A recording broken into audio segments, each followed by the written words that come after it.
Alrighty, hey everybody, and welcome back to some more coffee talk. Been a while since we've last seen each other. It's been approximately about a month, and today I am joined by Six and Frank. So why don't you guys go ahead and introduce yourself, starting with Six, and then we'll go to Frank.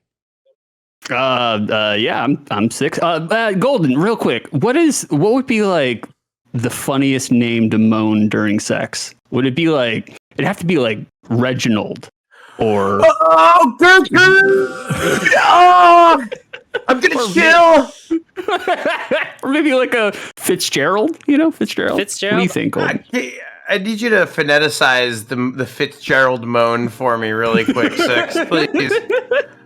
No, it You would has have to to- be. you would It have to has shorten to it down. be. It has to be like chance, right? Because you're taking a chance, and you could come out with something, or you could just kind of you could walk away with it clean, right? Like it's a gamble here.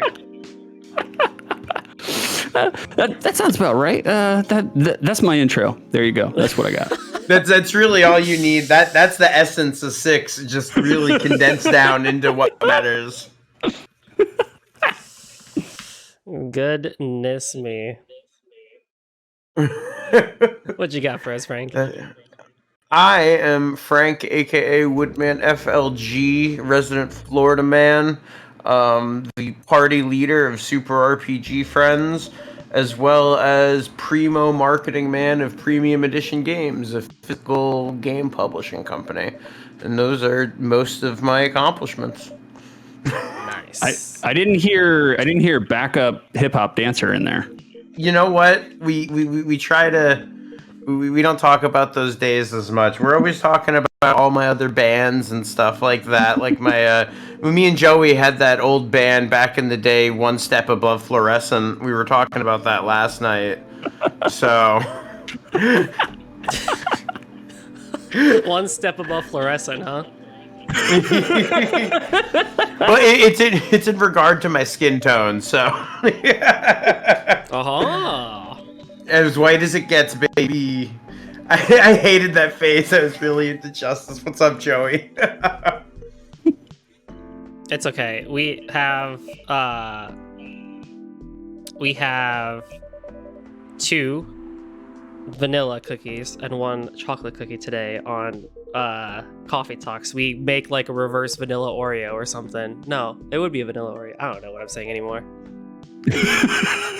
That's the golden Oreo. Wait, who's the chocolate one? Me.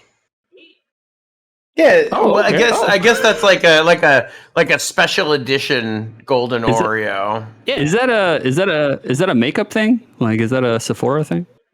No, it's Ulta. Well, I'm just saying, Joey told me that you have a revolving door account with Sephora. Like, you can just go in there and pick up whatever you need, and you don't even have to check out. Listen, here's my just general tip to all men out there, right? Like, or shop with your mom so you learn, right? So then eventually when you pick up like a mate, it can be a guy, it can be a girl, it doesn't matter what they are, right? But you gotta know these things. So go shopping with your moms, y'all. It's good bonding time. Yeah. You learn a little bit about makeup and the result. I was, for the most part, raised by women, so like I am the ultimate shopping partner for my girlfriend. Like I am all about it. I'll be like, girl, we gotta grab one of them fucking sugar scrubs. I'm trying to exfoliate. Like she loves it. All right, you. And they smell great too. I love that stuff, man. Dude, it Sugar smells scrubs great, rule. yeah. No. Fucking Frank Wood coming out swinging for sugar scrubs. No expected it, but here I am. All right, you biscuits. What are we drinking tonight? / what is your favorite drink? Can be caffeinated or not. Start with Frank. We'll go to Six, and I'll end it off. Well, I'm streaming, so it's the classic rum and coke for now. The canned Super RPG Friend rum and coke. Nice. But when it comes to the caffeinated kind, I love a nice. Oh, Joey's gonna love this. I like a nice like raspberry white chocolate chai ice. Ew. No. But the coffee has to be from Keurig Pod. So. Oh God! No, I drink Cafe Bustelo on ice with some cream and some flavored shit. That's what I go for. Okay, now we're talking. Joey, I was tentatively on board until the Keurig pod. I am currently drinking Florida's finest of bottled waters, Zebra Hills. That's the only bottled water you should drink if you live in Florida, and nothing else compares. As far as like, I don't. To be honest with you, if I don't get caffeinated or fucked up from it, I don't drink it. To be honest with you, like it's all empty calories, man. So I basically drink water, tea, and coffee, and that's it. And it's been that way for like 15 years. Have you considered non-bottled water, like fresh water or something like that? You know, throw straight from the tap. Throw a burrito on top. You know what I mean? You like, have you considered that?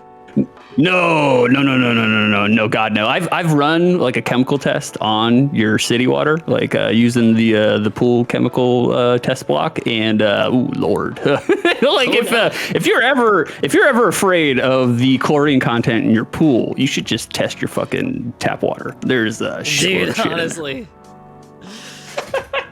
you ever go to those and it's just like, yeah, you have like so many contaminants and stuff like that.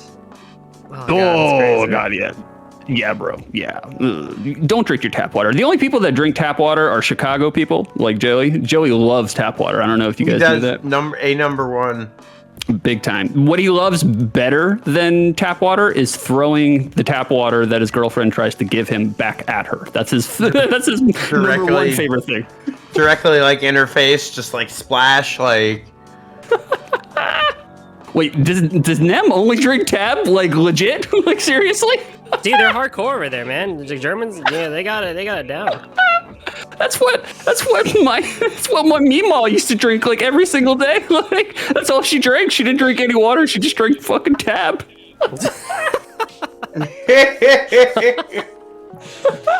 No, but like, okay, I'll give Joy a little bit of defense here, right? Because like we freaking grew up, like even with me, they're just like, yeah, dude, just drink from tap, like no problem. It's all this water from Lake Michigan anyway. It's like clear as shit water. Just go ahead and drink it. Like, I turned out okay. I hope, maybe, I don't know. I'm a golden turtle talking on screen, so that's on your discretion, audience, if I turned out okay or not. I mean, I'd say you have a point, Golden, but you know, if you comb your hair right, it'll cover it right up. Yeah. Sure about that. Today I am drinking a can of Jack Daniels and Coke, actually, funny enough. So the hard stuff. We bevin up a little bit tonight.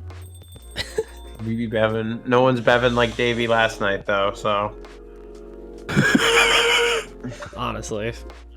I'm pretty sure that you invited Davey on the show while he was on a cruise ship just to troll the audience. He was not on a cruise ship. That's the best part. Is that before the show we're like, let's just make up because he travels for work. So he was just in like a Hilton somewhere. We're like, let's see how far we can fucking push this, and it went to international waters cruise ship streaming. So. I believed it, bro. I believed every minute of it, hook, line, and sinker. I was like, oh, yeah, I've seen that internet. That's Carnival right there. Yeah, that's Carnival right there. Oh my god. Yeah, Erica, no tap water for you. She's half a county north of the waters possibly contaminated by Ohio train derailment zone. So yeah, Erica, dude, definitely it's stay all away from going that. to crap, man, with Ohio. Y'all ready? What's the hardest you've ever worked? 6. Academically, university, because I was part of a lot of writing clubs, and like I started a writing club and not realizing that it takes a lot of fucking work to round up like young adults. It's like fucking herding cats. So I would say like university academically. Physically, right after Hurricane Ian, like cleaning pools after the fucking hurricane. Oh god, it was 21 days in a row, 11 to 12 hour days every day. Like I would fucking come home and just be covered in debris and slime and filth and dead animals and like insulation. It was I would. It was awful, bro. It was so awful. I mean, I made 10 grand, but I mean that was nice. But you know, like definitely the hardest I've ever worked.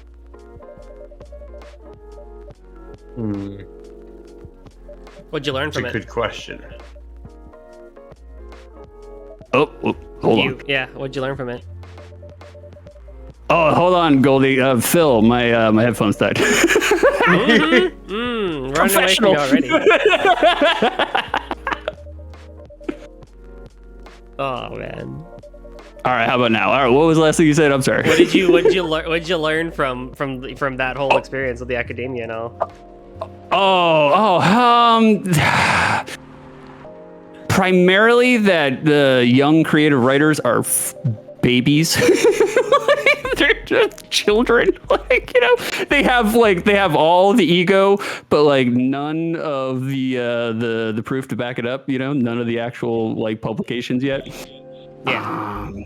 Yeah, I would say we're gonna go with that answer. Yeah. Nice. What about you, Frank?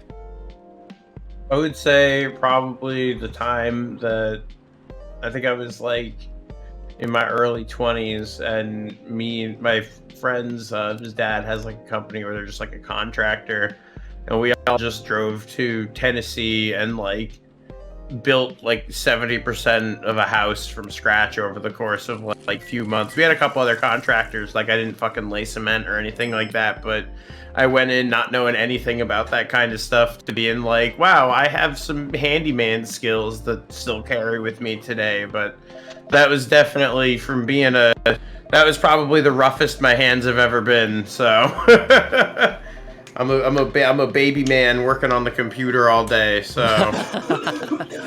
yeah, you're damn right, Joey. But yeah, no, it was a pretty cool experience, and like we were right on the lake up in Crossville, Tennessee. And it's a beautiful thing there that every single place, if it's like before 11 o'clock, they all have biscuits and gravy. Like even, like you go to McDonald's, you go to just any random fucking gas station, they all have fucking biscuits and gravy, and it's God's land, bro. It's fucking God's land out there. Did you do any like late nights and stuff like that during that? We more like just kind of like we had the whole like the house that we were staying in was 3 floors, and basically the top 2 floors was just like ours, and we were just like young and dumb, and we're getting like big paychecks every week, so we just kind of like hung out, watched trauma films, smoked a lot of weed, and drank a lot. Like it was some young fun memories. It was definitely a good time, and it's when I learned that holy shit, I love trauma movies. So that's when we got into the extended discography of not just like the Toxic Avenger. We saw some of the other ones like Terra Firma and stuff like that. Did you do the Appalachian mating call? Yeah, every night I would just holler it out of the window and wait longingly as a single tear rolled down my eye. The Tennessee mating call is you shake up a bottle of pills. Oh God. Okay. Well, I thought that was the Florida mating call, the Pasco County, the old 727. I mean. So for those who don't know, the Appalachian mating call, on a scale of 1 to like Tarzan, ooga ooga ooga, like what are we talking here for like Appalachian mating call? I don't know. Based on your reactions, I don't know if we're allowed to get an answer to that.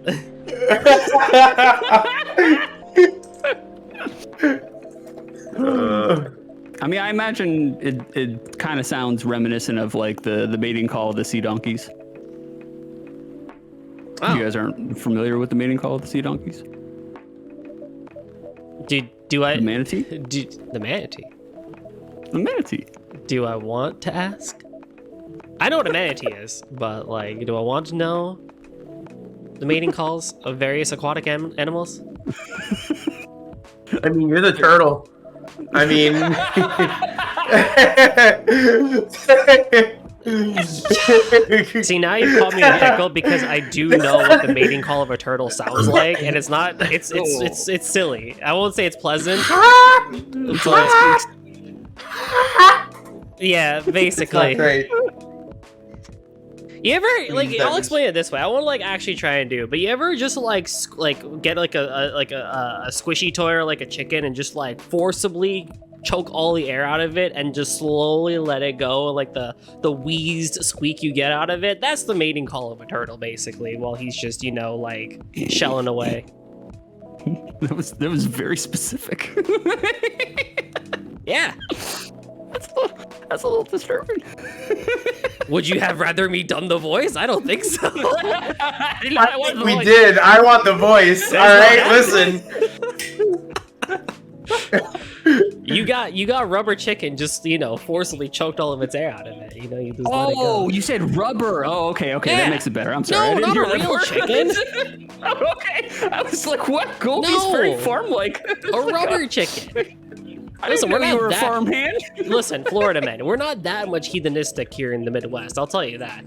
I absolutely did say rubber. Y'all tripping now. Are you part of the real Midwest and not like the fake Chicago Midwest? The wannabe. I mean, Yeah. where do you feel yourself on the idea of like being from the suburbs of Chicago? I know Joey gets like an aneurysm when he hears that, but like I am from the suburbs of Chicago, so I mean, like, conservative Christian white Midwest, absolutely. Rides a tractor to school, like, you know, every, you know, like Saturday or Sunday and stuff like that. Nah, not me, dude. Oh, so you're Chicago, so Northeast. No, we don't have an east. There's just water.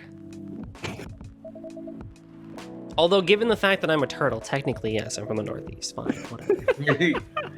One way. It all or comes back to the turtle. It all comes just back. comes back to the damn golden turtle, doesn't it? If you get constipated, Golden, you die. Don't we That's all? like my fucking.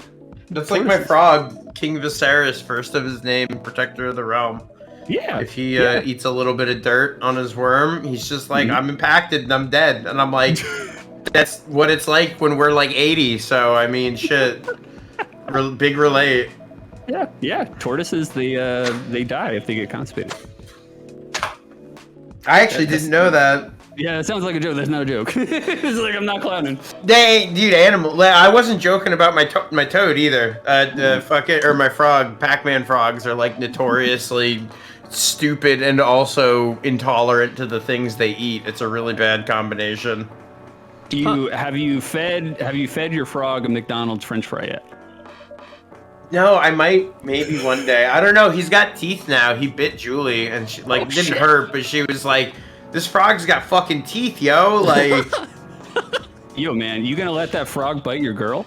dude, I fucking beat his ass afterwards. I'm sorry, you ate a frog's ass, huh? No, I beat his ass. Oh, okay, that's much better. I was gonna say, you rewarded that behavior? I don't care if you're a fucking Targaryen. I'm gonna beat that ass.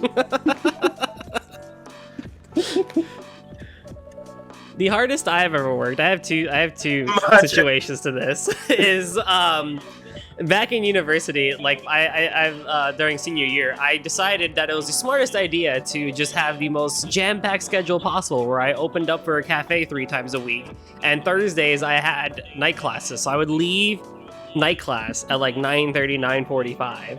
I'd like run over to Doba before it closed at 10, grab Doba, come back home, eat it, study till like 12:30, 1 o'clock in the morning, sleep until 5:30, got up, and then went opened a store at 6:30, and just that rinse and repeated every single week. Totally the smartest idea to do for, you know, your final semester of university. Totally would recommend it.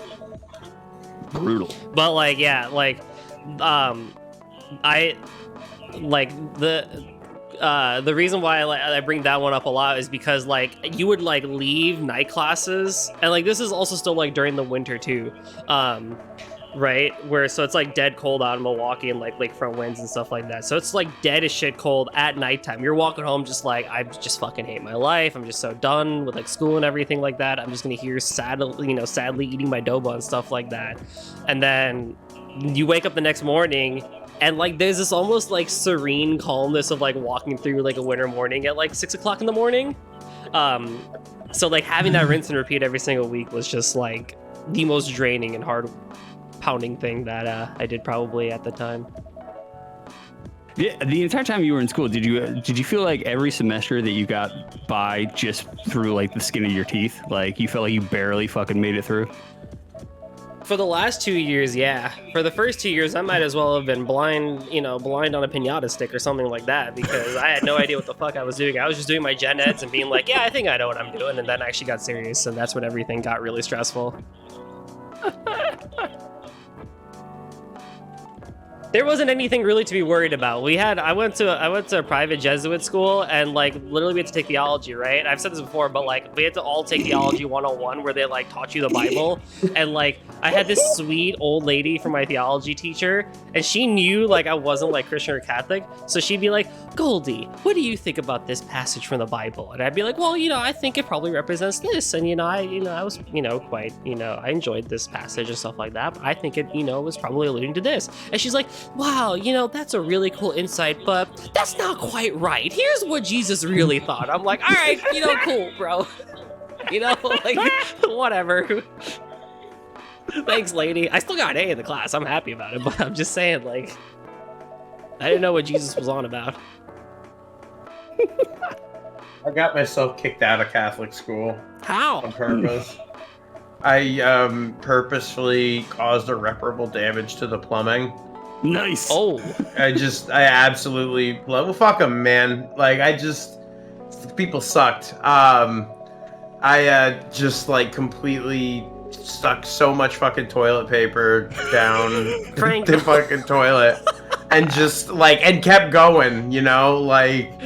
and it just, I don't know, man. They were all terrible. I'll never forget the time I got in big trouble because I said I farted, and like the head nun was like, you what? And I was like, I tooted, and she was like, you what? And I was like, I cut a green one.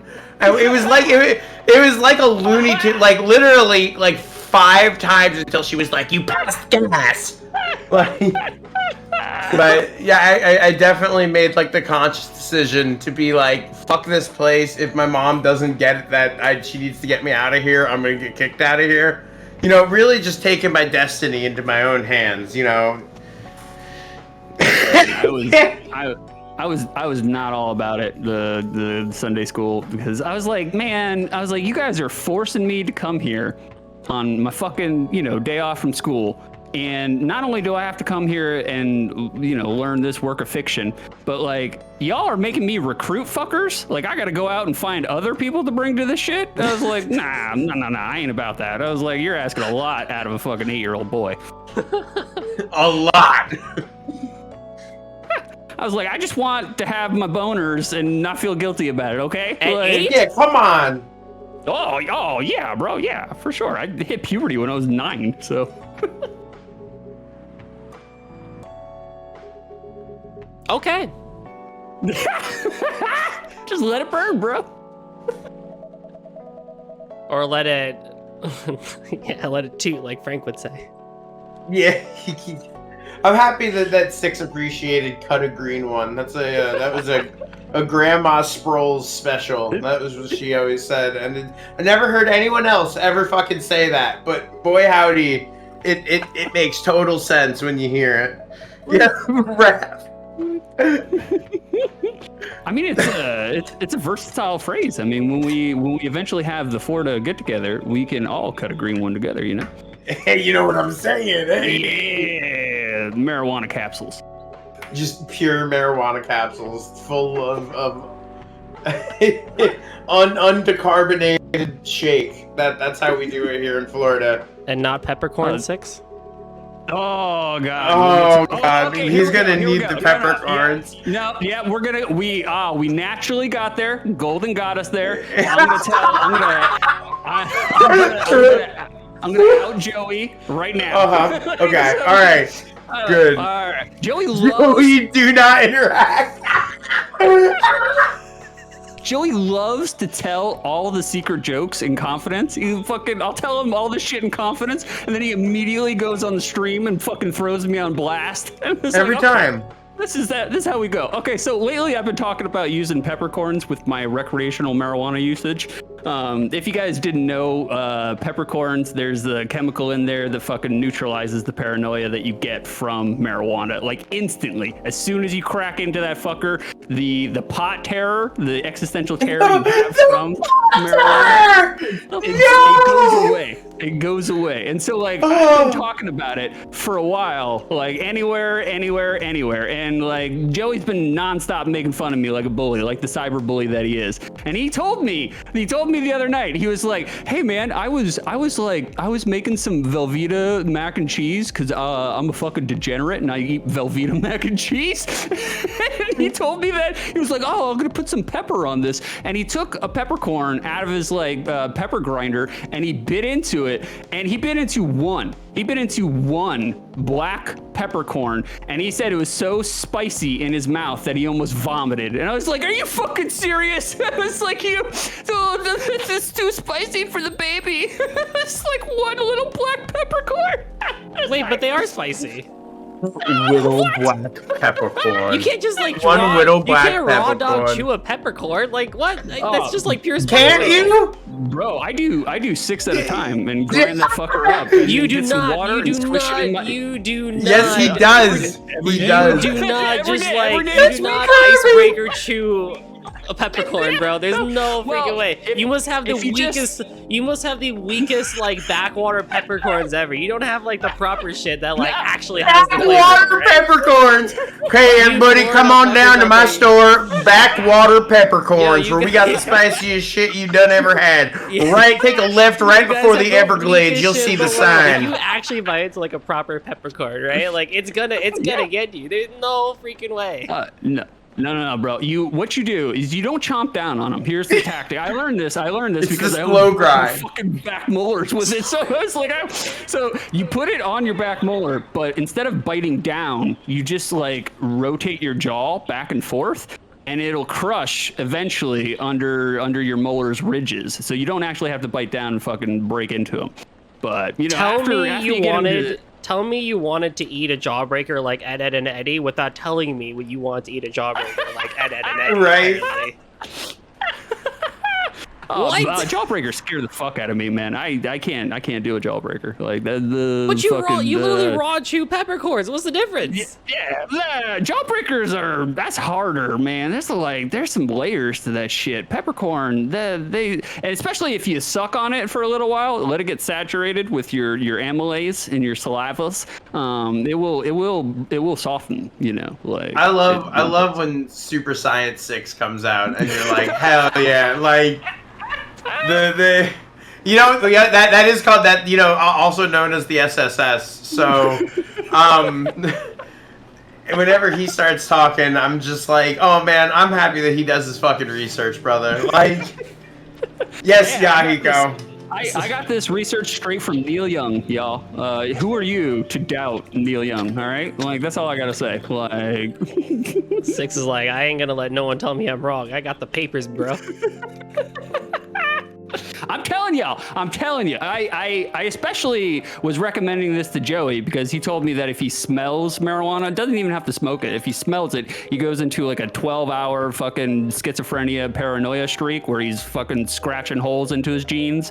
And I'm like, bro, just chew on some PCs. You'll be all right, man. I swear.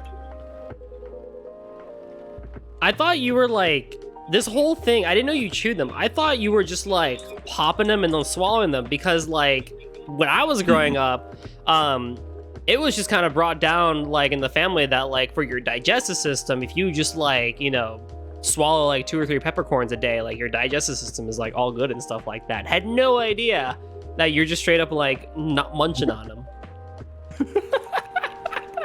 What? Wait, you guys used to swallow peppercorns? Like Yeah, they were just like a straight up pill. pills? You just grab 2 or 3, drink some water with it, bam, you're good. That's way weirder than what I'm doing. No. Holy not. shit, Yahiko. No, that is not what he did. Yahiko thought you were fucking smoking peppercorns. Oh god, no! I would though. I definitely would. That seems like the quicker route, actually. Yeah, you just mix it in. Yeah.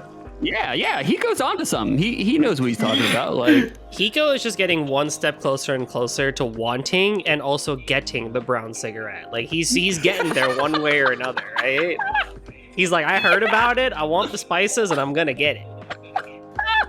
I'm getting a little jazzy. Yeah. oh god. Like we're not letting this go. Speaking of lessons that are brought down to us from generation to generation, what life lesson did you learn the hard way? I can go first if y'all need a moment. Yeah, sure. Phil, bro. So, the lesson that I learned back, funny enough, in 2019, so it was fairly recent, was that at the very end of the day, like, if you can't take care of yourself and, like, think for yourself, like, no one else is gonna. And the basis of this was, winter of 2018, 2019, I got a seriously bad cold, like 102 fever, just like basically decommissioned for like anime style, like just in bed, just dead cold, right? Like just super sick and stuff like that. But I was all alone in my university apartment because I had business to do on my university at the time. That following weekend. So I went early just to kind of like hang out and make sure that the apartment was okay because no one else was there. And also it was like 10 degrees below zero. So I wanted to make sure that like nothing broke in the apartment. So I was there alone and I just got really, really sick. And I remember there was a day where like I had to do a pep band event that I wasn't supposed to do, but I ended up doing anyway because they needed somebody. And like I was the only one on campus. And I was like, well, I'm not super duper sick anymore, but I'll still go. And so like I did the pep band event for this basketball game, and I just felt like absolute shit during the entire time. I came back home after the event, and like once I crashed on my bed, I did not move or wake up until like mid-afternoon the next day. Like that's how just like debilitated I was. Next day comes around and I'm like, oh fuck, I don't have medicine. So I like put on like 3 layers. I'm like sniffling, I'm hacking up a cough and stuff like that. I walk my way down like 4.5 city blocks to a Walgreens, pick up medicine, come back and stuff like that, right? And like I'm smiling as I say this story, but like because it's a fun memory to kind of look back on and stuff like that. But it was like as I was kind of like laying there in bed, like yes, I could have called friends, I could have called people on campus, I could have called my parents and stuff like that. But there was this kind of like weird, profound moment that I was having like while I was taking care of myself. That like like have a support system, have friends, have people around you and stuff like that. But at the very end of the day, like you got to take care of yourself because no one else is gonna, right? And that is in a physical, mental, emotional context. Like only you know you best, right? So like you really gotta look out for yourself. Oh yeah, definitely, bro. At all points in time, you are alone. Like, Pretty much. Even when you're around people, you're still all alone until they can fit 2 consciousness into 1 head. You're always. Well, people with dissociative identity disorder would disagree with you or agree with you, but so the life lesson was like to the not only self-care and self-maintenance, but self-reliance. Yeah. I have one. I life lesson that what was the question again? What life lesson did you learn the hard way? Oh, okay. I have a quote. I'm one of those guys. I'll use a quote of somebody smarter and better than me. There's a German philosopher / poet. Nem probably knows who they are because she's German. Therefore, automatically, they know each other. It's Rilke or Rilke, Rilke. Rejoice in your growth, in which you can naturally take no one with you. Learn that the fucking hard way. I'm kind of like I would say a reformed narcissist. Like definitely had big narcy tendencies for a very, very long time. Narcy tendencies. I love that. That's like a phrase. It makes it a little bit more playful, and I like that.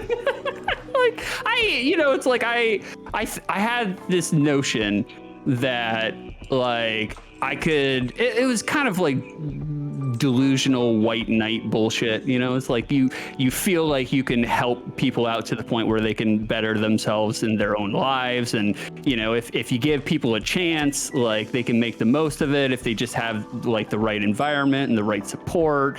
And a lot of it was just based on myself, because I was just like, some people, you know, they took a roll of the dice with me, and like I made something of myself, and I was like, I could help other people do that. The problem is, if you don't realize while you're doing it that a lot of it is like intertwined with your own fucking ego, oh man, you're getting in some shit.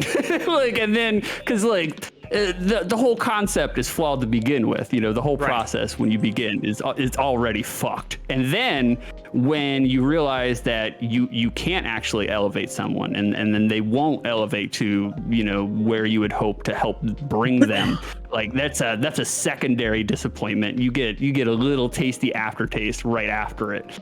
That would be my vague life lesson that I learned the hard way. Yeah, I'm gonna kind of echo something similar, is that I have a tendency to try to help people who don't have any intention of helping themselves, and thinking that I can be the one that'll help, you know, help the horse drink when I get it to water instead of just leading it there. A lot of wasted time, energy, and emotional emotional, like putting a lot of stuff like that into people who didn't really end up doing anything with it, or ended up hurting me or otherwise. Just a pretty much something kind of like that, a combination of both of what you were saying, that combined with just like, you got to understand that even if someone's in your life for a long time and you hold them dear, that sometimes people exit your life in some spectacular way. Not in a good spectacular, just some completely out of pocket thing, and like, you gotta look at that objectively instead of being down about it and stuff. You gotta be like, well, you know, it's clearly not a me problem, because that's not something that someone would just do for you know, zero reason, something like that. Like, so it's funny because as you were saying it, I was like thinking about one of my experiences starting with Golden, and I was like, yeah, that's probably what I would do, or what I would go with. And then 6 started, and I was like, there's like the other side of my trauma. Awesome, hell yeah. Like, all right, we're just gonna go with both of them. Like, that's both of those are things that I have very close lessons that I learned in my life as well that relate to both of those. So like, yeah, either that or it would be another, oh, my house burned down monologue, and no one wants that.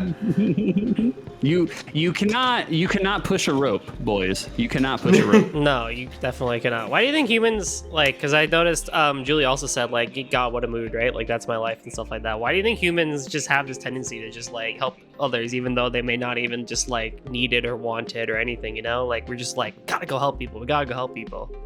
We're communal at our most base level as like a species, is that we're so social and community based that I feel like there's probably some like genetic memory deeply ingrained somewhere that is like, assist each other so you can become stronger together. Like, but then you have, you know, little Narcy-chan over there, the narcissist. Skin camp? What the fuck, Joey? I mean, it is definitely hardwired into our species to band together, to unionize, to help each other. I think a lot of it gets polluted by ego. Like a lot of it, yeah. I mean, a lot of it gets filtered. I mean, you have to. A lot of gift giving is done with expectations, which, you know, destroys the entire process of fucking giving a gift, or the process or the concept of a gift to begin with. And if there's expectations, you know, packaged in, then it's not what it actually appears to be. That makes sense. Yeah, the whole gift giving thing. I suck at giving gifts. I'll be the first to say it. I am horrible at it. Like, I care a lot about people. I'll do it. I'll stay up all night for people. But like, if you tell me to give a gift to somebody, I'm out of luck. Bro, I'm really fucking good at gift giving. Like I'm really fucking good at it. It's true, you are. See, I feel like I'm usually hard to get because you have to do something like what you did, Six, for me. Something that I can't because I buy things for myself on like a whim. I'm bad about it, so I've constantly had like Frank, you're hard to buy gifts for because by the time an opportunity to give a gift comes along, you already bought everything that I've heard you talk about within the past like 3 months. So it's always those like real heartfelt, like one of my favorite is every year on my birthday, my girlfriend makes me like a cake, and she's like a cake decorator and stuff like that, but she like usually doesn't tell me much about it and just kind of makes it based on like what I've enjoyed that year. And like she's still like she's like it'll be this year I'm sure it'll be 4 years running just the best cakes I've ever had in my life. Like it's those kinds of gifts and I so that's one of the reasons that when it comes to giving gifts to people, for me, I usually just default to like some kind of a gift card or something. I'm like, you know what you want. Like, but I do love it when I get like the inspiration for something in particular that does have a bit more of that personal flair for a gift, because that's when I'm like, that's the kind of stuff that I like that you don't see as much, and that's, it's harder to do that, completely understandably, but like I definitely I get that 100%. Have you ever had to be? Oh, go for it, Six. Oh, I was just gonna say I've reached the boomer age where like the gift itself doesn't really matter anymore. It's just the fact that somebody the fact of it. Mm-hmm. Yeah, I was just like, oh, you took the time out to consider me. Ah, that's fucking awesome. Like I love that aspect. I'll throw the fucking gift away as soon as you're not looking, but the residual like that stays. There's that Narcy. It shows now. I feel enlightened. I was gonna say, I don't know if y'all ever had this, but like I know like it's always a tricky thing. Like when my mom and I were like, oh, we gotta get this person a gift, like in our community, in our family, it's just like we have to be like almost careful, because like you don't want to give like the wrong gift and then have it be like gossiped about across like the extended family and stuff like that, and then like people just kind of look at you a weird way because you gave them like a not good gift. But you can't also give them just like a gift card, or I mean nowadays you can, but at least when I was growing up it was like you can't just give them a gift card, because there's like, wow, you don't care about me enough to like actually put some thought into this. You're just gonna get me cash plus a gift card and stuff like that. It's like, man, dude, like, oh man, people who are just like, money can't buy you happiness, they don't know where to fucking shop, y'all. I was like, I never poo-pooed a fucking cash gift ever my entire life. I'm just like, yo, fucking the $4 that you would spend on that Hallmark card, just give me fucking $4, yo. That's fucking, those are some GPCs. Legit. Who's gotten like an envelope of money and not smiled, right? I know, right? You're like, oh man, damn, this got me a bunch of money. Fuck. I mean, like, I remember it was always gift cards for me growing up, because my mom was like, then I know you're not spending it on the devil's grass. But like, devil's grass. I've gotten to the point where right now I'm currently trailer park rich.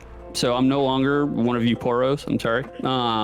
And so like cash doesn't really mean as much to me anymore. Like I've got enough cash. I mean, I'll always take cash. Like when my clients, tip me or give me fucking extra cash, I'm like, hell yeah, brother, that sounds good. You saved yourself from a rate increase next year. That sounds good.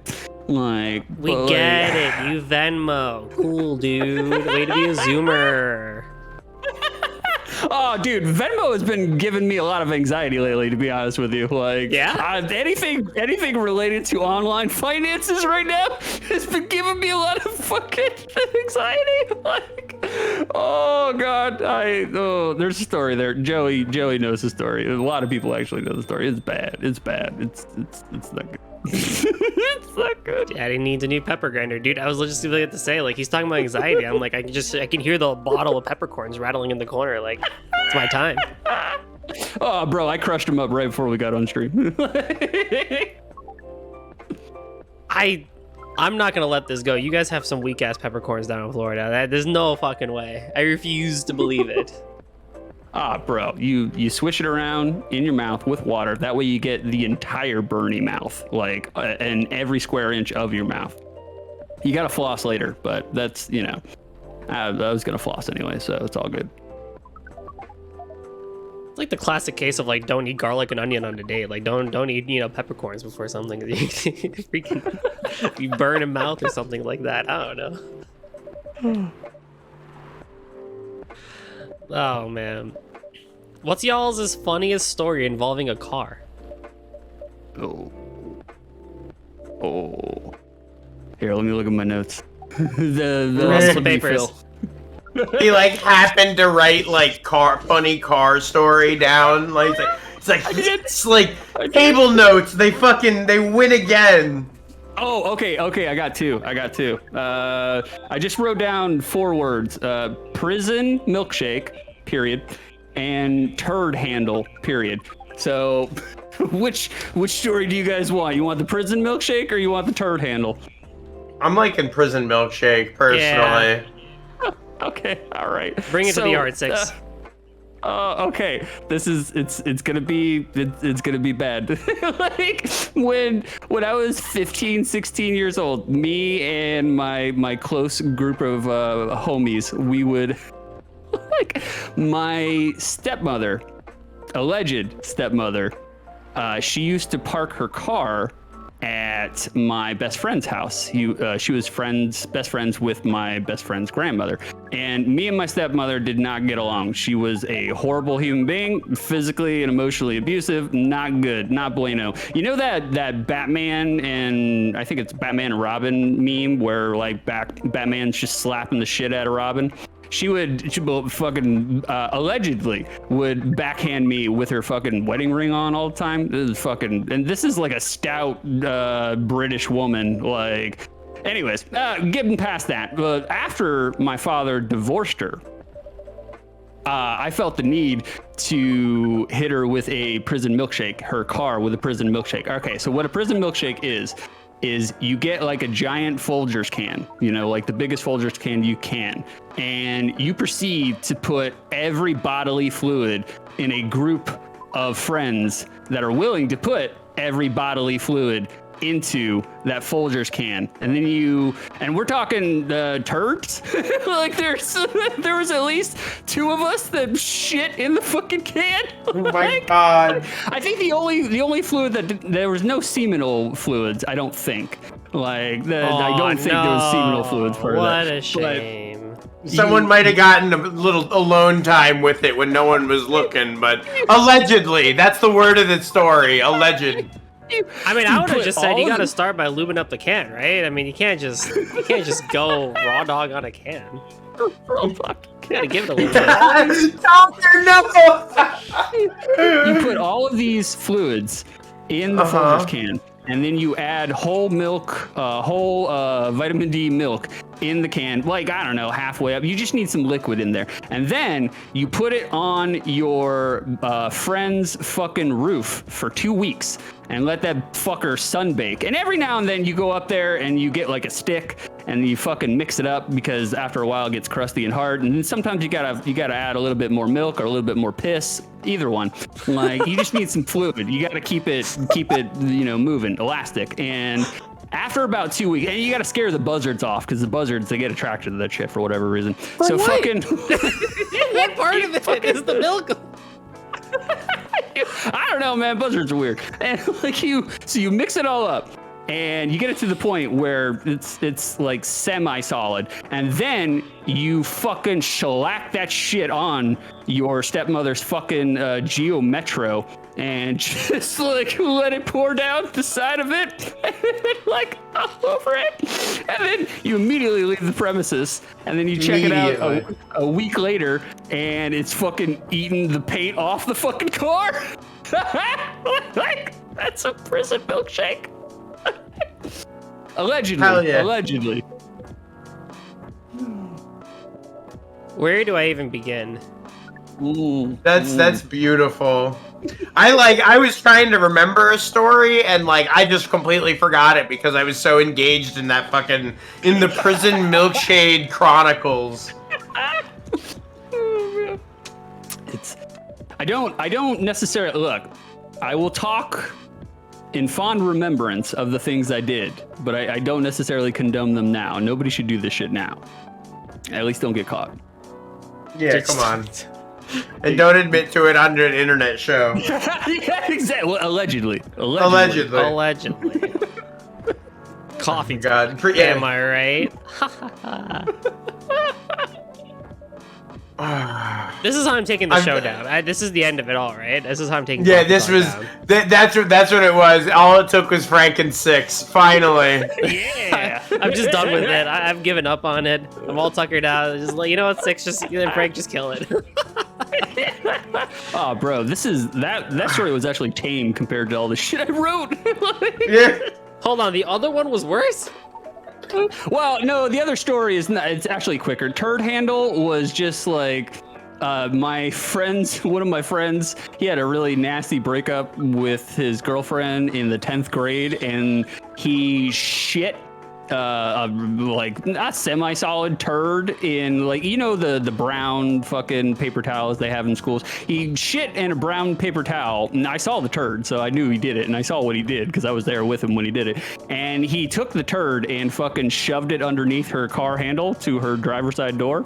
So when she fucking left school, she put her hands in his turd. Oh yeah. She cheated on him, but I mean, it's like everybody's 16, you know. You can't. At the time, it felt like, oh, that bitch, how dare she? My boy. But it's like, you know, you're 16, you know. Fucking nobody should be tied down to anything when you're fucking 16. So I don't like cheating when before you're 21. It don't count. Yeah. Fucking totally. Write it down, folks. There it is. The rules are out there. If you cheat before you're 21, it don't count. So cheat away. That was actually the 11th commandment. Oh man. Okay, so I'm gonna. Actually, no. Wait, Frank. Did you remember your story?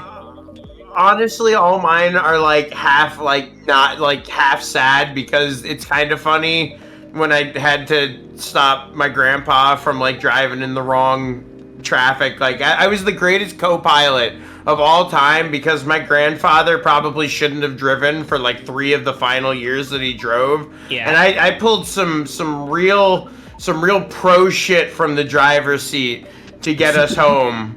Like, I remember multiple times like pulling into the wrong spot or like stopping it. It wasn't great, but at the time, being, because this was like me like 18, I was a shitty kid and I thought it was funny that this was what I was dealing with because it was so comical. It felt like a episode of like a sitcom where like your grandfather came into town and the joke is that he can't drive. It's nothing, like I said, and I was like, I'm over here because everything else is just stupid, like drunken car, like drunk on the side, puking out of the side of a car, stuff. I'm like, it's nothing, nothing too exciting on that end, except for, you know, the senile driving escapades. This is the usual. I do have a story, but I'm going to pause.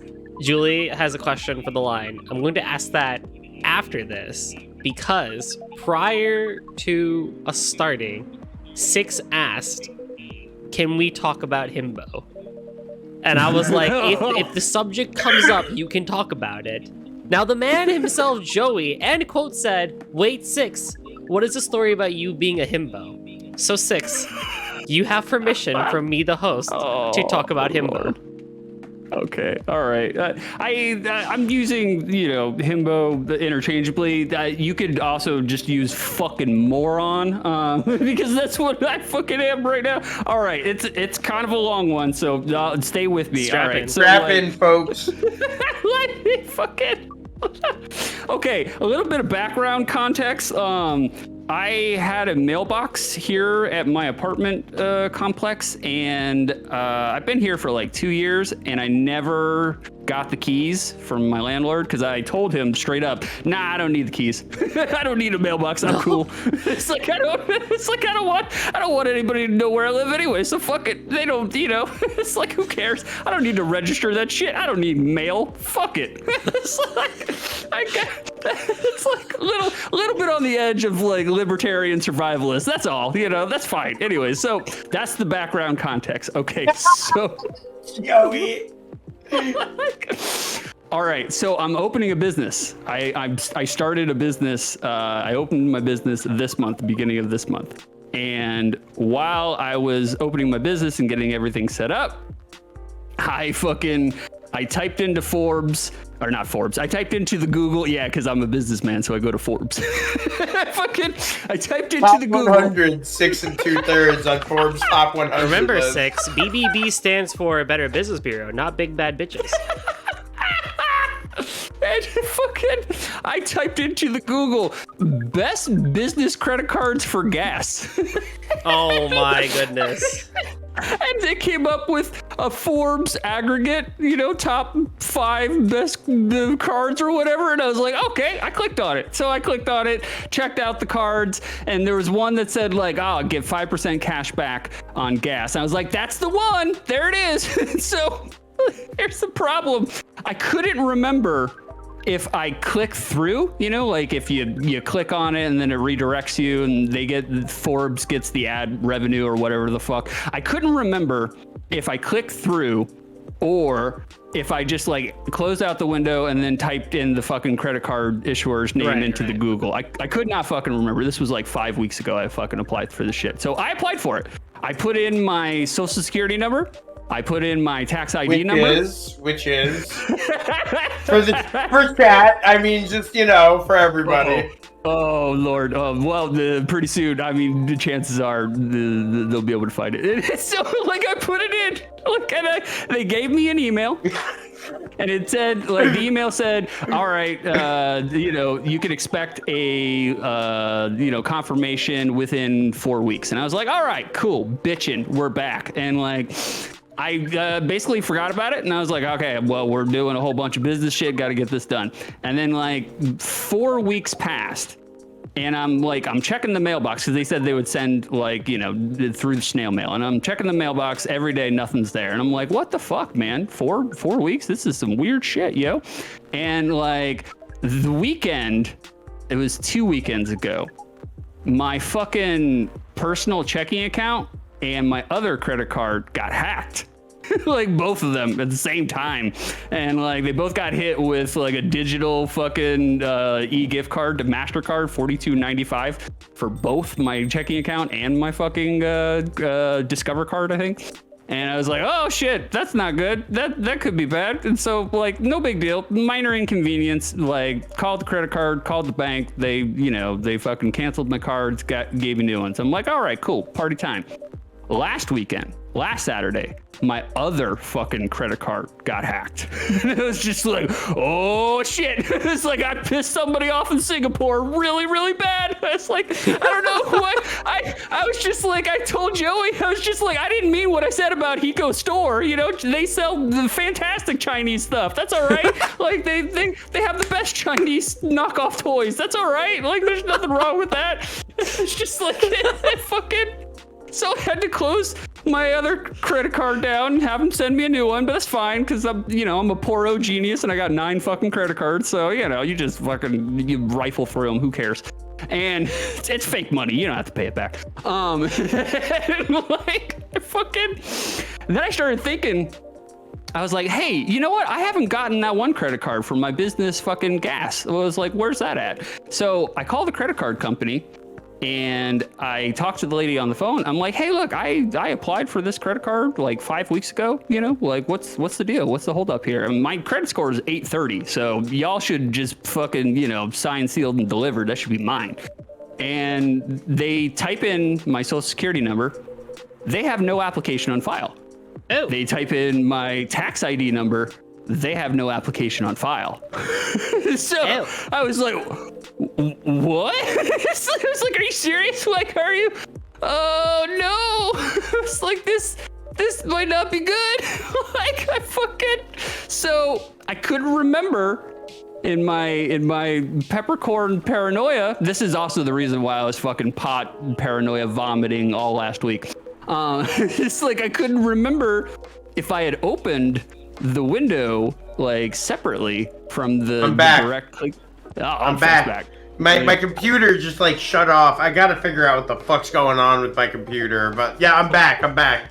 He's back. And like I couldn't remember if I, you know, put in all my information through the direct link through or whatever, and so I was pretty sure I got phished. You know, like, and I put in my fucking social security number and my tax ID number. And I was just like, oh, fuck me, dude. This is the worst possible fucking thing I could have done right before my business gets started and right as I'm doing my business. So I talked to Joey because Joey is like my avuncular friend who gives me the adult advice when I need it. Like every now and then I'm just like, hey, no clowning. What should I do here, bro?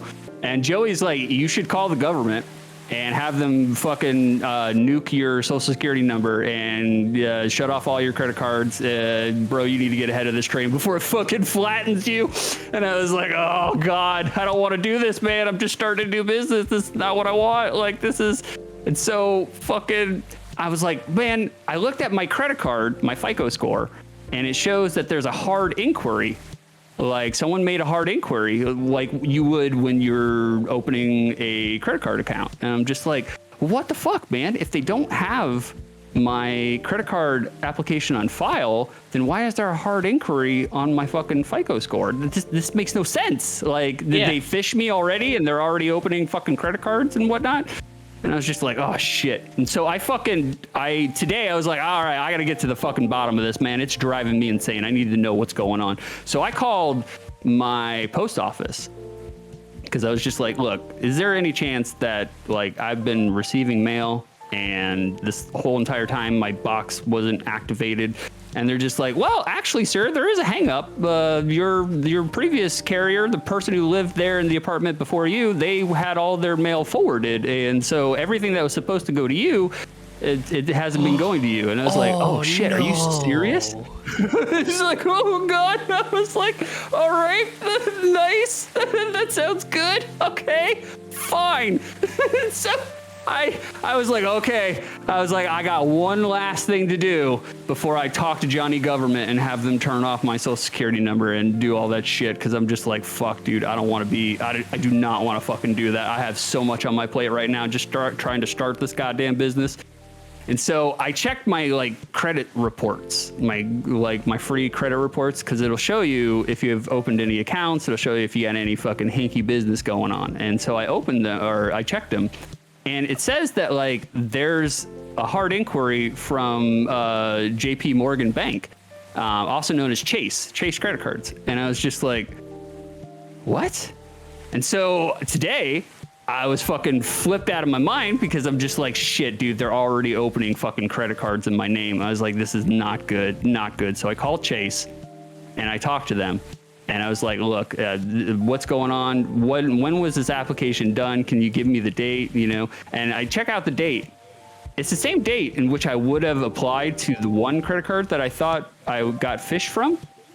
And then I put it all together. The one credit card that I thought I got fished from, I never actually applied to, and I applied to a different credit card. So this entire time, I was fucking flipping out, thinking that my shit got fished and hacked, and I just fucking forgot that I applied to a different fucking credit card. Literally making myself fucking throw up from fucking paranoia anxiety. Just rock gutting it for a week straight. Oh my God. It's like, God, just fucking, I'm the dumbest smart person I know. Like, hands down. I'm running a 6-figure business.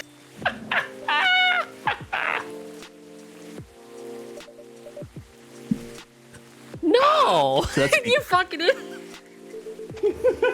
So that's me. I'm the himbo. That's me. Hell yeah. Oh God! What a conundrum! I was like, and I'm not even trying, bro. I'm trying to do the adult thing. It's like I'm trying to do. It's like, I don't know. I don't blame you. You got out there, man. You even revealed your credit score on the internet. Like, yeah, you got it, man. You're good. Oh God! I don't blame you, but all right. Look, man, they're gonna have to make me carry around a potted plant wherever I go to replace the oxygen I'm fucking wasting. You gotta get one of them snake oil plants, you know? Jesus. Just like stick a couple of leaves on you when you walk around. It gives you that oxygen. Or buy canned air. I'll be right back. I gotta go to the bathroom really quick. All right. So my car story Yeah, let's hear it. was a couple years ago for New Year's.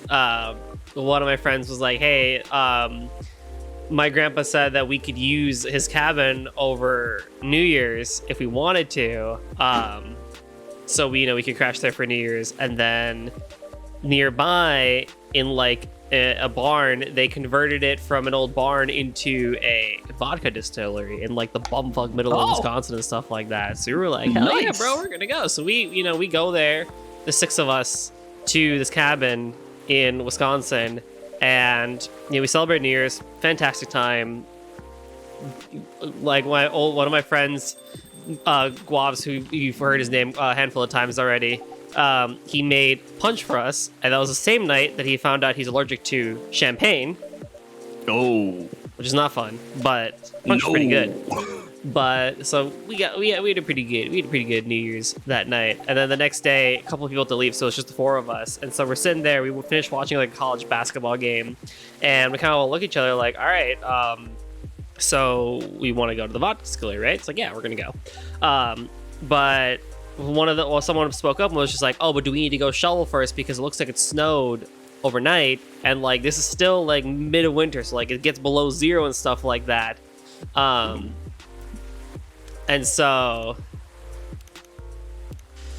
we go outside and we realize, yeah, we're gonna have to shovel a little bit of snow because it actually did snow a good like 4 or 5 inches. So we grab some shovels, we're shoveling away. It's like fucking cold out there. And what we had decided was we had 2 cars. We had the host's car, which was pretty good because it was like an all-wheel drive. And so to get out of this place, you had to like climb a hill to like get out of it, because you basically had to go down a hill to get to the cabin, which was by a pond that had completely frozen over, so you could like walk on it and do like ice fishing and shit like that. So you had to climb back up the hill if you wanted to get out of it. And then we had another car that my old roommate's fiance had brought, which was like, it had more room to seat people, but it was also only a 2-wheel drive. So we were like, we'll take the all-wheel drive now, because it'll get us there up the hill. I mean, we won't really have to worry about any weird like slippage or something like that. And so we're like, okay, so like we finished shoveling the snow. We're all just kind of like standing around. And the host gets in her car, and like she puts the key in the ignition. She like clicks it. It like turns on for a second, and then it just like turns off. And she's like, oh, that was really weird. So she tries again, and it still doesn't turn on. And just immediately her face went from steering wheel to me, who was like in front of the car, like not in yet because I was still like cleaning off some snow and stuff like that. And it was just a very concerned look of like, we might have a problem. And I am like, oh, fuck. So I look up behind the car where my 2 guy friends, Liquid and Guavs, are standing, and I give them the look of, a shenanigan is starting to happen, because when we give each other the look, like some weird shit's gonna happen between the three of us and, you know, anyone who's around us, because that's just how our trio friendship works and stuff like that. So I gave them the look that like some goofy shit's about to happen, right? And so she gets out of the car, she's like, yeah, the car won't start. And I'm like, yeah, I can't say I'm too surprised, because probably the battery died overnight while it was cold and it snowed and stuff like that. And so we were like, okay, well, let's try the other car. It'll be a bit tricky, but we'll try the other car. Now, the other car turns on just fine, no problem. Problem is that there's still ice all over the driveway and like the road and stuff like that. So this car couldn't even reverse out of the driveway without almost hitting the other car or hitting another person without just like straight up. So like that car can't move out. The four-wheel drive car is just like straight up dead, and we're like, oh shit, what do we do? And so I was like, okay, well, we know one car turns on, let's try jumping this car. And like I was the only one who knew how to jumpstart a car, so I was like, okay, pretty easy to do, let's figure it out. And so we get some jumper cables, you know, we put all the wires together, and when I open up the hood of the car for the host, I can't find the negative terminal for where it was supposed to be, because there's no cap. Because like normally there's like a cap that tells you that there's a plus and a minus, right? But I couldn't find the negative terminal. I'm just like, I do not want to toast this car, because if that car's toast, we're not getting out of here. But also like, I would feel really bad if I toasted my friend's car. And so I was like, oh shit. I was like, okay, listen. I think this there's this one part of metal that was also in the car. I'm like, pretty sure if we just put the thing here, it'll be the same thing. It's just metal. We'll give it a shot. If it doesn't work, then I'm sorry, but like, I'm not gonna take a chance of frying your car just so we could go drink vodka. And they're like, yeah, and you know, that's fine and stuff like that. Jumpstart doesn't work. We're like, ah, shit.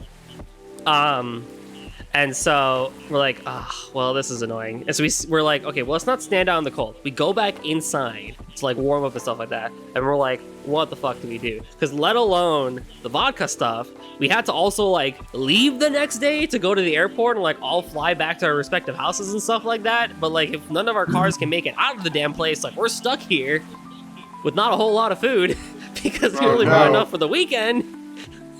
And so we're like, oh fuck, what do we do? So the host calls her dad, who then calls his dad, because you know it was her grandpa's cabin, and he was like, hold on, let me make a phone call. 5 minutes pass, and he calls back our host, who was like, okay, no worries, the neighbors are in.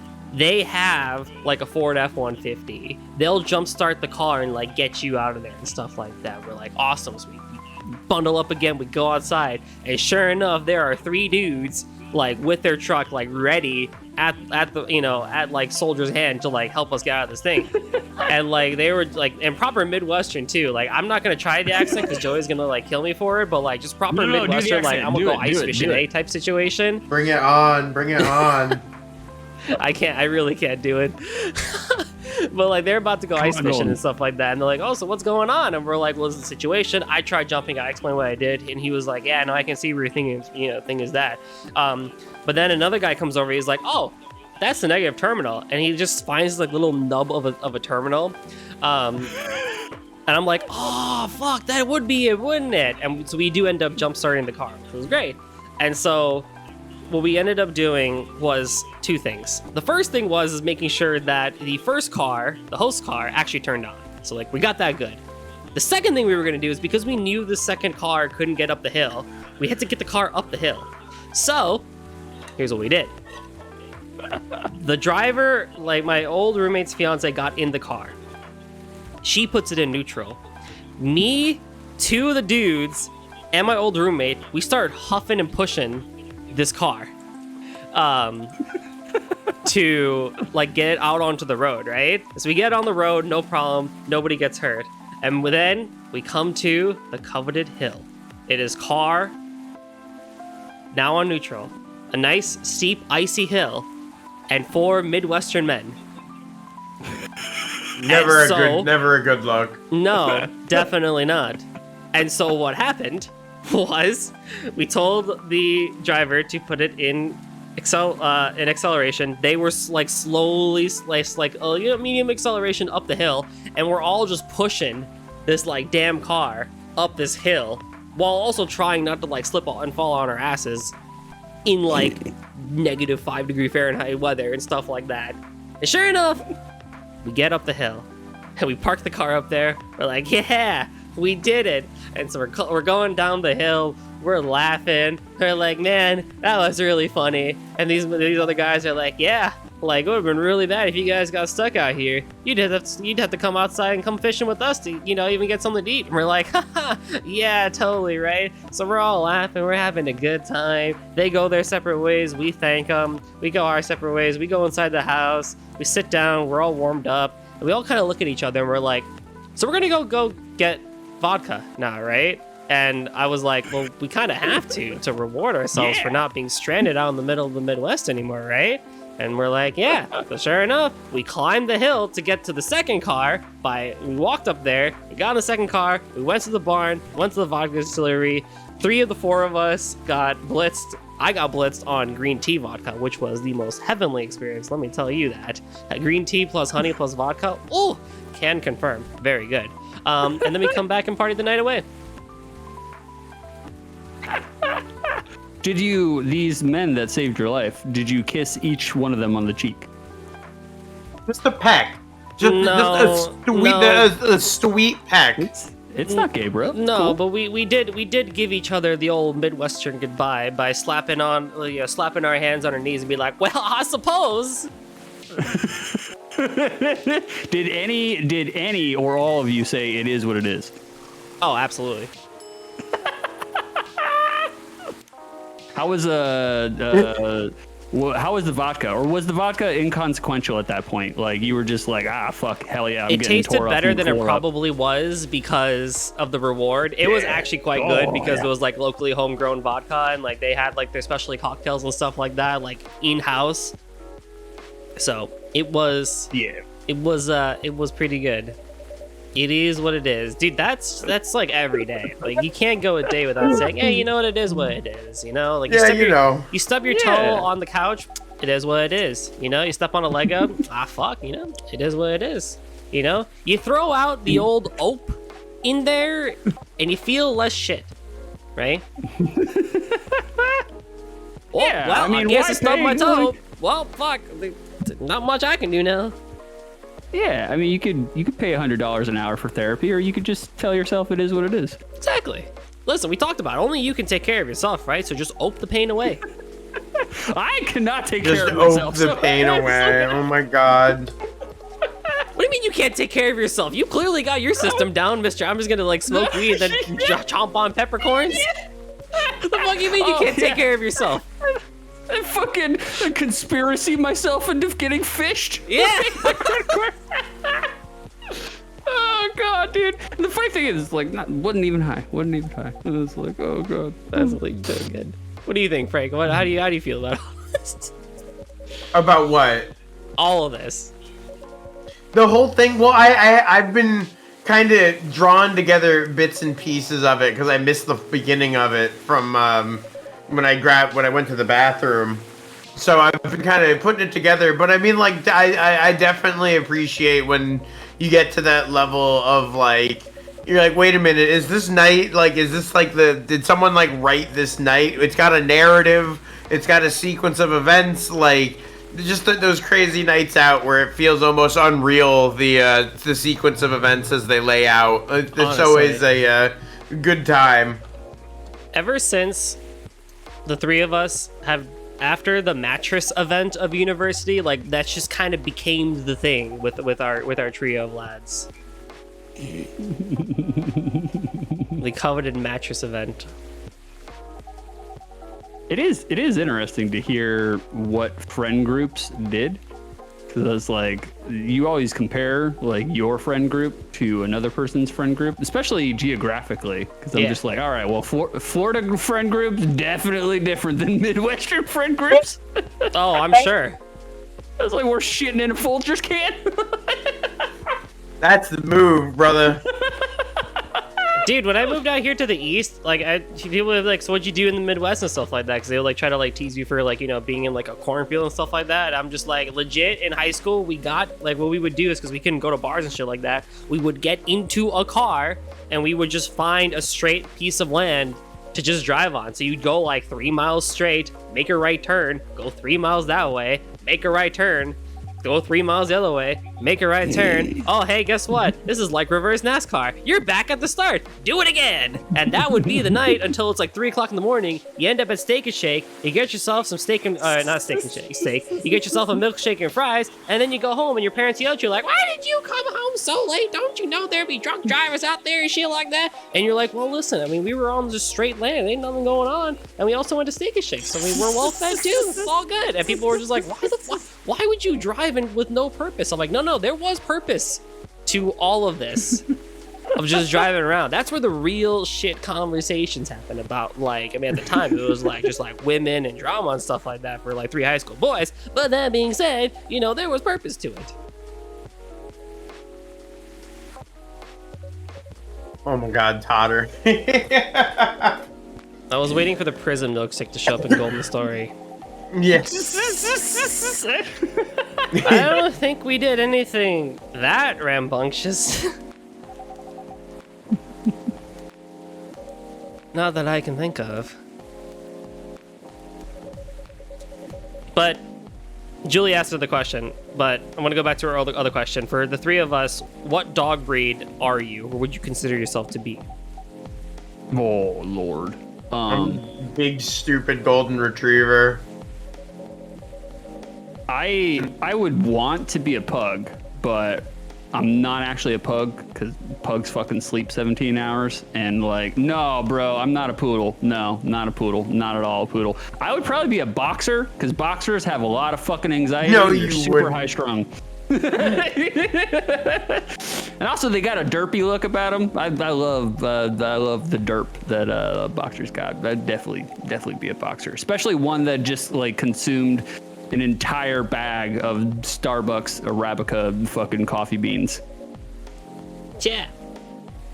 I don't know enough dog breeds to answer the question, so I'm gonna go with whichever one probably would match me the most. Wait, you don't know enough dog breeds, Golden? I've never had a pet. Grow up without dogs? What?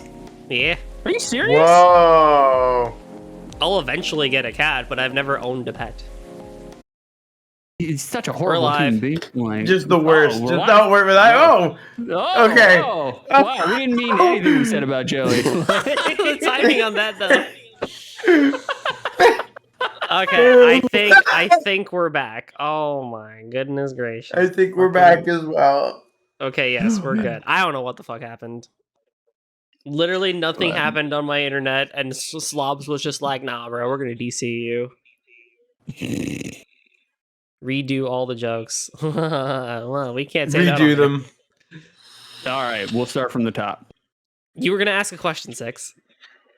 Oh, I was just trying to fill because it seemed like you were doing your thing. Yes. You were trying to help the Well, stream. you know, like Joey's, like Six said earlier, you know, as long as it's under 21, you're just trying to fill, so it doesn't count.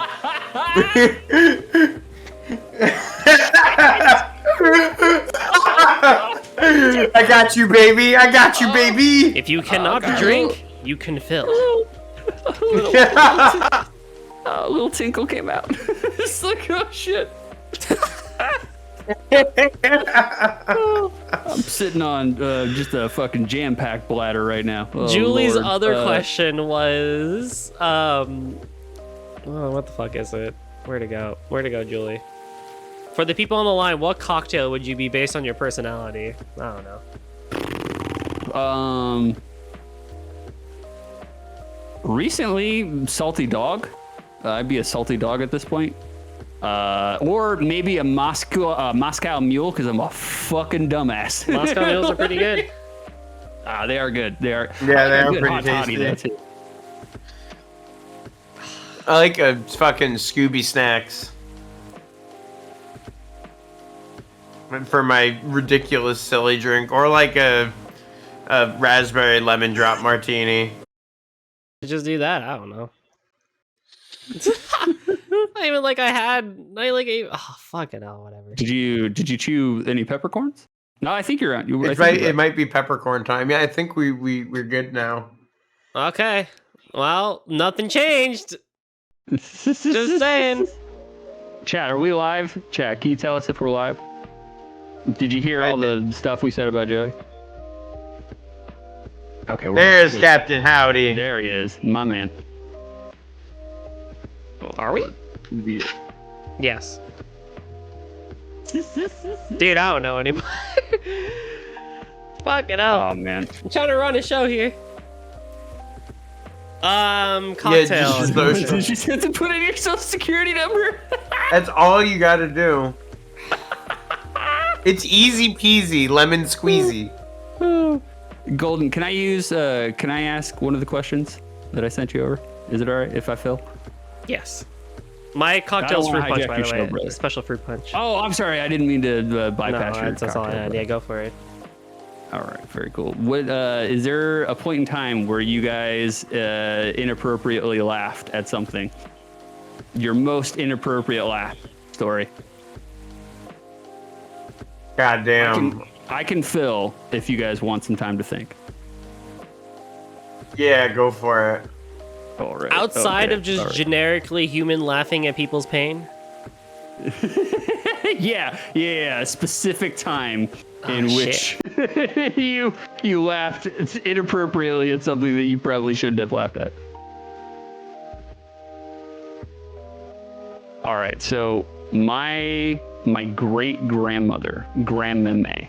My mom's side of the family, they're all French, so it's Grandmame or Grandmamere. I don't fucking know. I'm fucking white trash hick. And so it is Grandmame's 101 birthday celebration. So I have a huge family on both sides of my family. So there's like 45 people deep at this family shindig in this fucking shabby, greasy chaired Italian joint, you know? Like they got fancy candles and mood lighting and catering trays like full of cheap fucking noodles. Like the food was terrible. And my great uncle, who is insufferable and lived with my great grandmama, and he used to make fucking homemade yogurt in the bathroom right next to a toilet that he would only flush every 3 days with rainwater.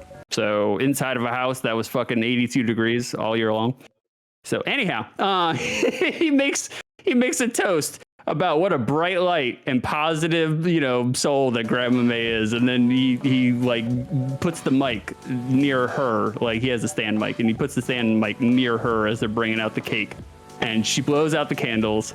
And my cousin screams, "What did you wish for, Grandma?" And my great grandmother, dead ass, Livia sopranoed into the microphone. "I wish the good Lord would take me. I'm ready to die." Oh my god. There was one No! solitary second of silence before I whipped my head back and fucking jackal cackled. I fucking literally fell out of the fucking chair because the moment was so perfect. It's so Oh my awkward. god. Holy Yeah, shit. Grandma May, I feel you, fam. I understand. Take me, sweet dad. Oh my god. Oh god, dude. My family got so pissed at me, but I was like, y'all can't, you can't understand how hilarious that moment Yeah, was. like that. I'm sorry. That's comedic gold. What the fuck? I can't. I don't have anything, but I can't even top that if I wanted to. I mean, who wants to live to their fucking 101? Jesus Christ, man. Come on now. No way, man. I'm just like I'm the age that I'm at now, and I'm just like I'm ready. It's like I'm not necessarily looking to die, but anytime that it's time to get off the ride, I'll be like, oof, all right, we had a good run. If a train wants to blow up by me like it did Ohio, I mean, I'll take it.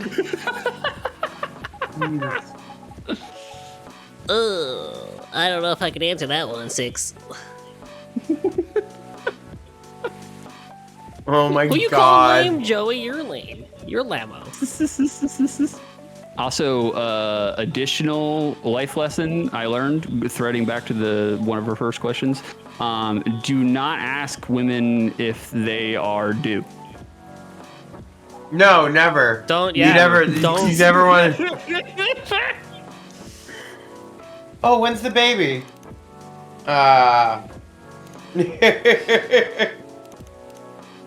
It's happened twice in my life because I didn't learn the first fucking time. So. Oh, you wouldn't. You wouldn't. I did it to my Target mid-manager when I was working at Target. She was my boss. I was like, oh shit, I'm fucked.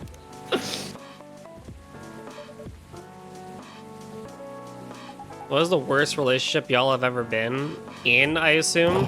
I cannot say that on camera. Oh. Not yet, at least. When I was domesticated, that was the worst relationship I've ever been in. Definitely. When I was domesticated. I'm feral now. As you should be, and as we all know, our favorite feral boy. The sixth marriage. I don't recommend. I don't recommend marriage. I don't recommend it. Nah, dude. It's overrated, all right? That's all I gotta say is it's funny because like, you know, all the things that people fall in love with you for, they end up hating you for later. So, honestly. And then you don't have sex.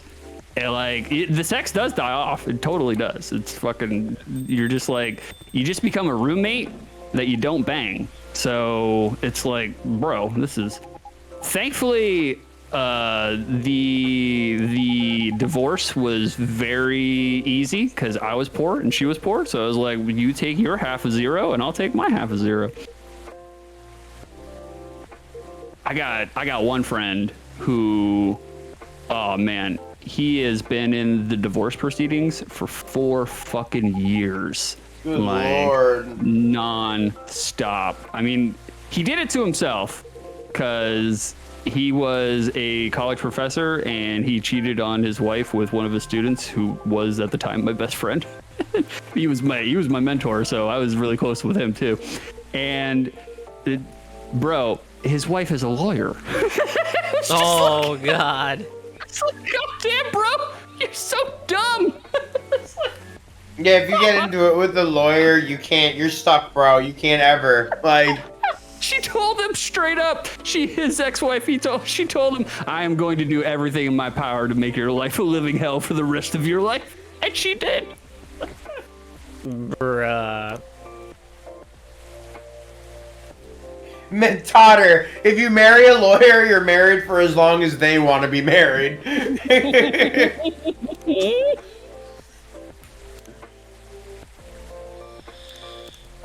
I knew someone that they were like they've been dating for a while, and like this couple broke up, and one day, this was like right before they broke up. What had happened is like they were kind of going through a bit of a rough patch anyway, but like they were still kind of pushing through strong and stuff like that. And what happened is that her best friend over spring break was at home, and so like my friend, the girl in the couple, lived in northern Wisconsin. The boy lived in like northern Illinois and stuff like that, and this girl's best friend also lived in that area. And so she randomly out of the blue texts him, hey, can you bring me chicken nuggets? And my dude was like, yeah. And this is like 2:30 in the morning. The conclusion of the story is that 1 week later, this couple broke up. 2 weeks later, the chicken nugget lady and the dude ended up together. So we can only imagine what the chicken nuggets were really for. Oh, Lord. So you talked... Yes, we will make Dino Nuggies erotic because I've seen it happen. You got there before I did. He took the power away.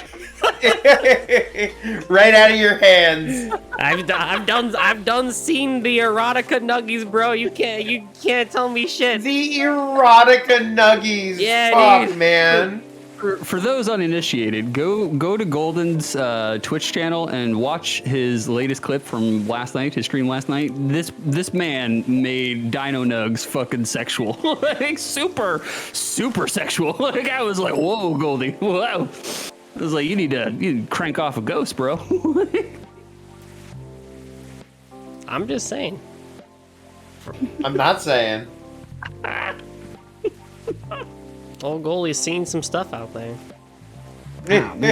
starting to look like a pop balloon down there. Down there or up there? Where are you looking? My eyes are up here, buddy. I go straight for the genitals. You gotta measure up. Every time. Yeah. He's immediately. Only, it's- only if you Appalachian mating call me, bro, and then maybe I'll give you the turtle call back. Six is gazing right off the bat. That's the first size up you get.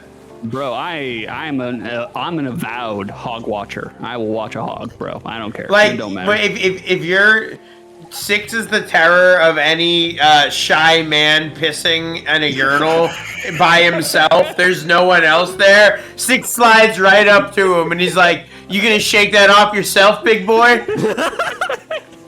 Like, bro, do you milk? Have you? Oh no! He's like, "What's your tech? Hold on, let's share tech, bro. We can make a better experience for mankind." I feel like I'm watching the beginning of the movie Catalinaville.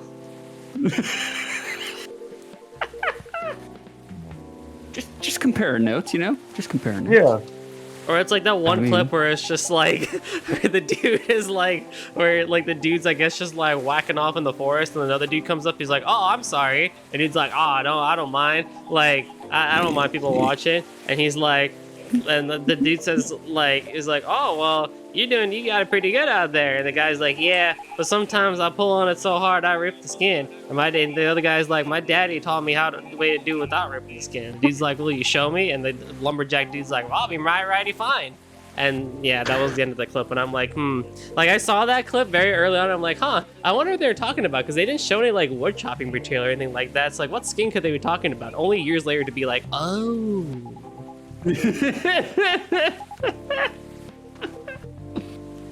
It was a rubber chicken joke.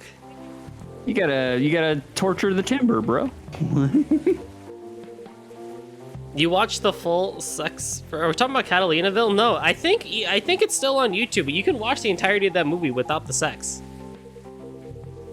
On YouTube, pretty sure. Anywho, final question before Twitch, destroys the rubber chicken out of me. I would not be any good host if I didn't ask this question to my very kind Florida men here. What's y'all's opinion of the Florida man stereotype? I don't think it's true enough. Oh. You see some shit down here.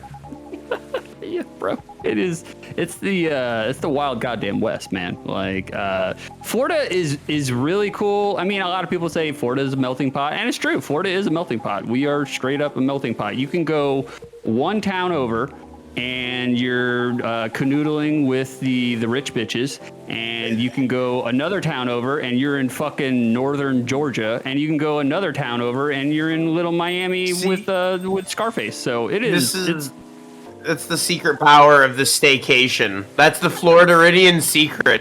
The power of the staycation. Our areas are all so different and so close. You could feel like you're going to another state and seeing a whole place, but you drove like 2 hours.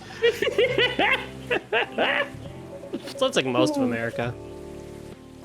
I mean, every gas station in Southwest Florida smells like boiled peanuts. I'm just saying. Oh, they're so good too. Hey y'all, welcome to TikTok. I'm gonna show you my peanut boil. First, we get the raw to a rolling boil. Then you throw all your seasonings in like as you like. Get that water seasoning. And we next throw in them peanuts. Every goddamn TikTok of that, I swear.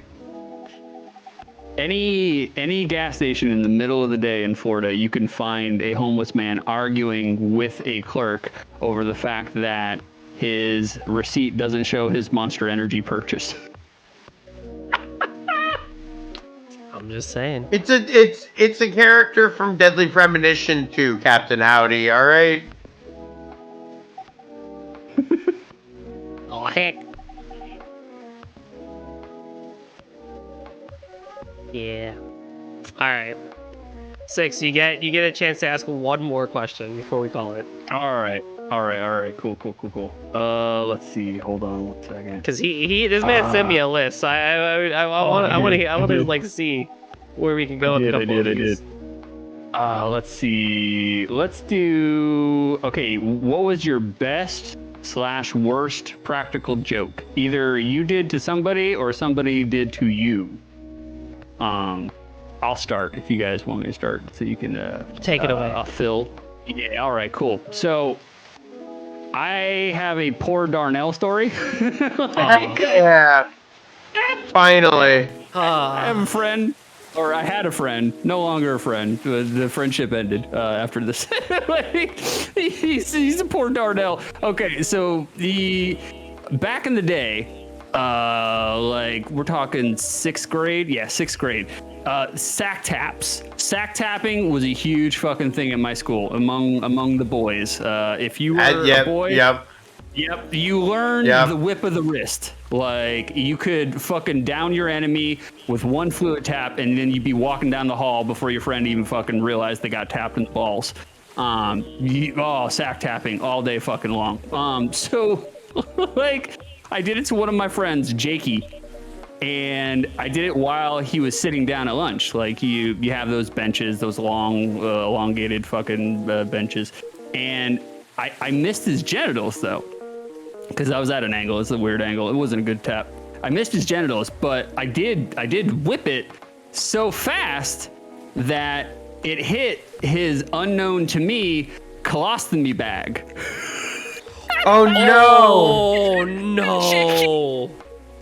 He was wearing a white shirt, and then you saw this hamburger patty splotch, this dark brown gristle bleed through the white shirt. No! The friendship never reached the previous heights ever again. Well, gee, I wonder why. Yeah, there was poopy on the cafeteria floor. It was gross. How was I supposed to know? I didn't know he had a shit bag. It's like, fuck.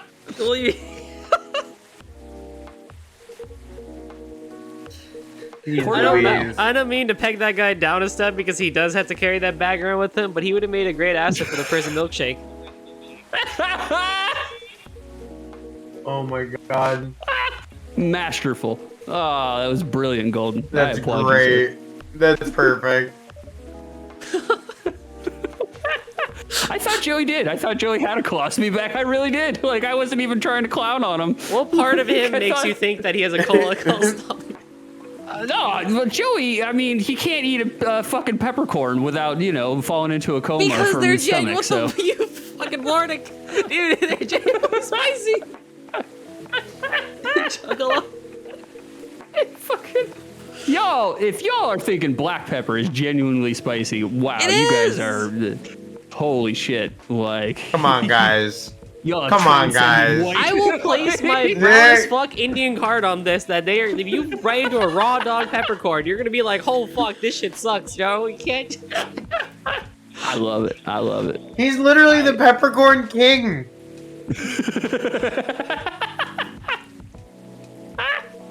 We gave that shit to like you. You it. can't tell me what I know. I like it when Captain that food is Howdy. violent to me. Oh my god. Do you guys have a practical joke story? I'm trying to think of I'm trying to one. think. I'm sure we've done it.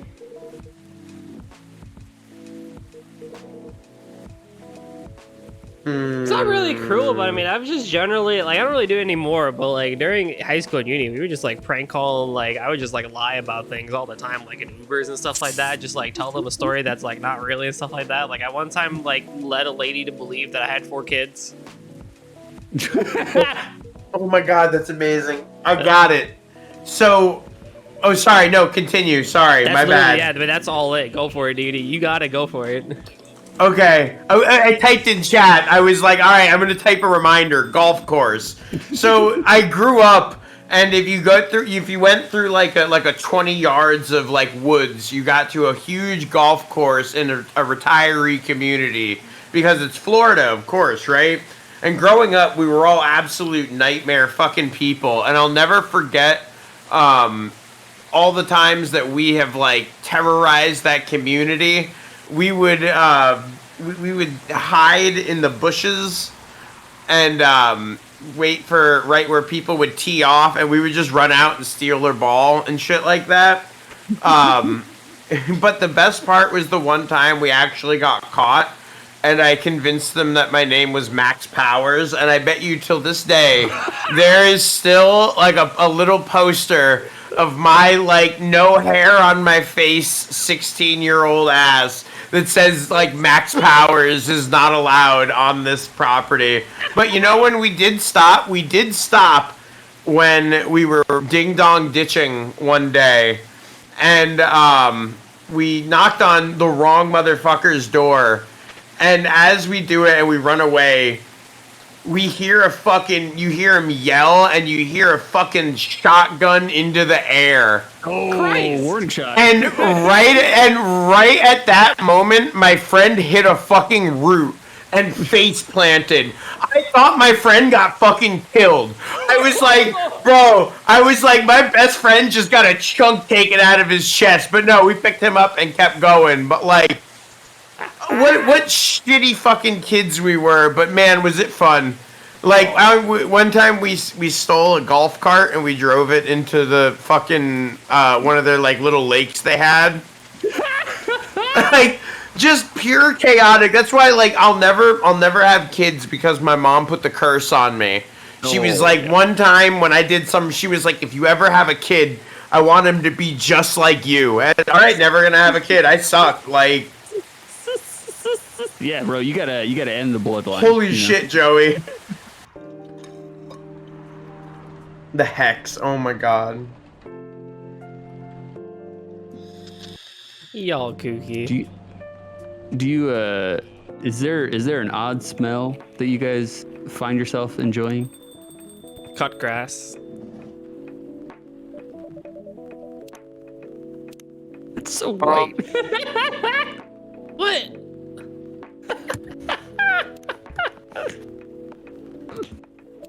What's wrong with that? Oh, see, Gasoline's Joey. kinda cool. Oh, Joey, that is number 2. I have 3 weird smells that I low key love, and that's number 2. Like, my first one is like fresh cut lumber. Like when you enter into a Home Depot or a Lowe's. Oh fuck yeah! Oh yes. Yeah. Yeah, I'm not a manly man by any means, but like the fucking smell of fresh cut lumber. Oh no, is no, you fucking are super good. Number 2 was gasoline. I used to hang out with a kid who used to show me like Polaroids of his mom's hairy shotgun wound. And, like he would unrelated. He would later use them to unload shells. Let's say. We used to siphon gas out of his mom's boyfriend's car. And then we put a bunch of cotton balls in the bottom of a paper bag, and then put a couple of pours of gas into the bag, and then pass out face down in the air conditioner coils. Oh my god! His house. Yeah. Hell yeah, bro. Yeah, like huffing fucking gas when you're fucking 12. Like, number 3, I don't want to get crude. I want to keep it PG, so I'm gonna try. A little grundle smell. All right, Six. Yeah, it is actually. Yeah. It's vagina that's got a little bit of Chobani on it, a little bit of Chobani. Like, a little feta.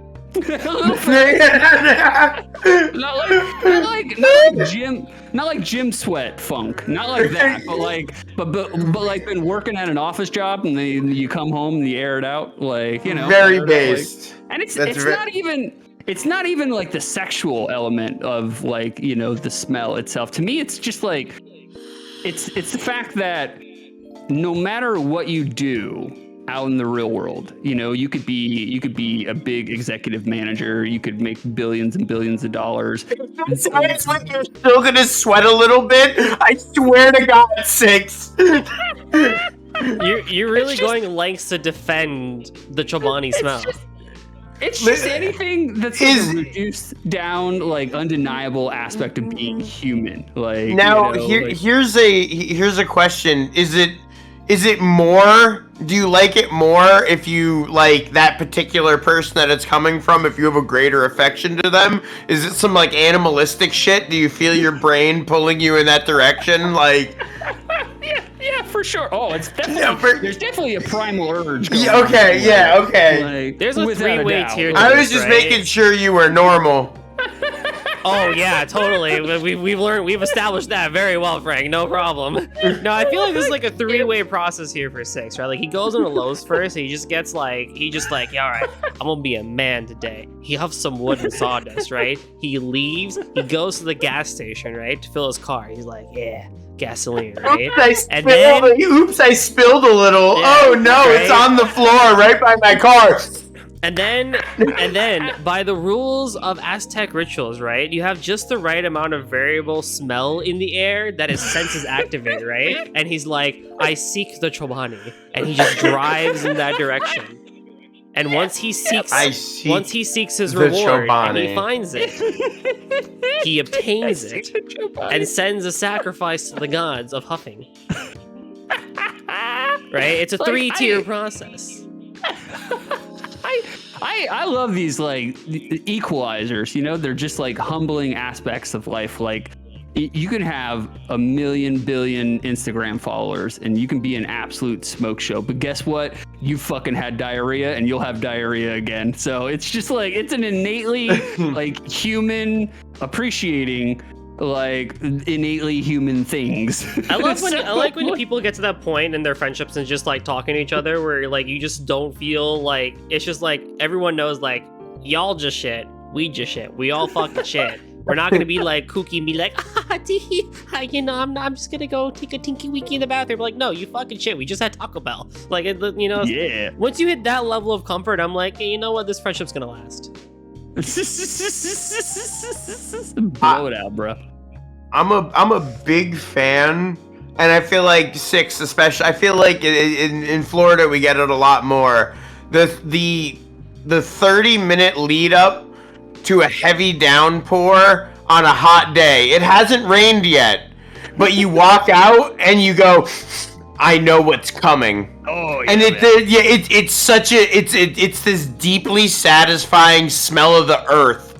It's like this, I don't know, it's so fucking good. Like, Frank, I'm not gonna lie. Up until the point you said go outside, I thought your innuendo was going a completely different direction. No.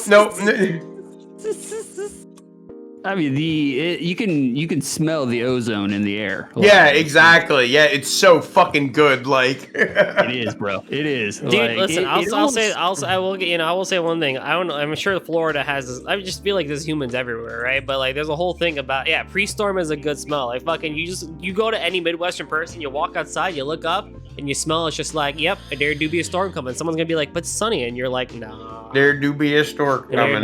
There do be a storm coming. Yes. Threading back to turds. Okay. Public restrooms, right? Okay. I'm sure everybody in chat, I'm sure everybody on the show, you've gone into a public stall and someone left a fucking 9-inch coil snake in there, but there's no fucking toilet paper. Like they didn't use any toilet paper. What happened? Like, how does this wood, like, how do you unleash a fucking coil, but you don't wipe? Like, what are people like literally fucking like shitting and then like just leaving it there? They don't want to disgrace the masterpiece? Like, it's the poop chute, bro. It's the fucking poop chute. It shoots out like it's like buttered, you know? It's like fucking, it just blasts out, no problem. Six, I hate to be the bearer of bad news, but yes, people do that. And there are also people out there that keep a poop knife in their bathroom. Oh, what? So they can, as you say, cut a green one. Oh no, that's cutting a brown one. Oh, Captain Howdy, he said I had to use my t-shirt. Bro, I have the exact same like kind of story. Like I was out on the pool route with my dad when I was like 12, fucking working the summer with him. And man, I had green apple splatters bad. It was no good. It was a bunch of road apples and fucking. Like we went to this baseball like field where they had like a dugout, like they had a urinal in the dugout, and I was like, oh god, I gotta go there, Dad. I gotta go. Went there, no fucking toilet paper, no newspaper, nothing, absolutely nothing to wipe with, and I was wearing an old Grateful Dead shirt, the fucking American Rose shirt. And I had to fucking tear my sleeves off. I had to tear the fucking bottom part of it off. And like when I came out, I looked like a day walker from Key West. And my fucking father like fell out with the diarrhea, laughing his ass off at me. Because he may have said the some derogatory things about gay people when I came out. But my father's gay, so he's allowed to say that shit. So it's like. I had to clean the rest of the pool route with my fucking, midriff bearing tank top. Did you immediately just kind of like start going around and be like, yeah, boy, we about to get sweaty here. Oh, this pool is going to be fresh. Like, oh, a girl is going to come around, the pool fluid is going to come out, and we are going to get litty. Oh my god. You do car washes, dude. I wish I could get Guav's on because he has the most amazing shit story, like, known. It'll happen one day. Not tonight, but it'll happen. His story is undeniably one of the best stories I've heard about fecal matter.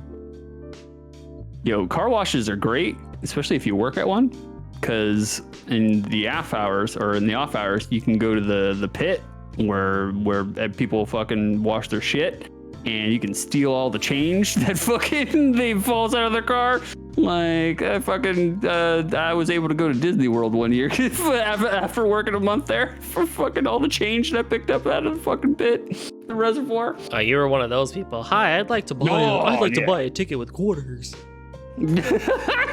No, I rolled them. I don't pay with coins. That's European He's shit. cash rich, remember? Yeah, That's true. That's right. Yeah. He's cash rich. Cash rich. Six is taking me out to Burns Steakhouse next month. It's gonna be hot. I might give him a quick blowy after. I don't know. We'll see. Just a little tug job. Yeah, chill. Chill. Brought it back. Yeah, full circle, baby. 2 hours later. That's a story for the after show. Bar talk. Okay. He did. Oh shit. I need like 6 more shots of anything before we get into that. I just need 6 shots in general. Anywho, you freaking juggalos. You freaking juggalos. God damn. All right, hold on.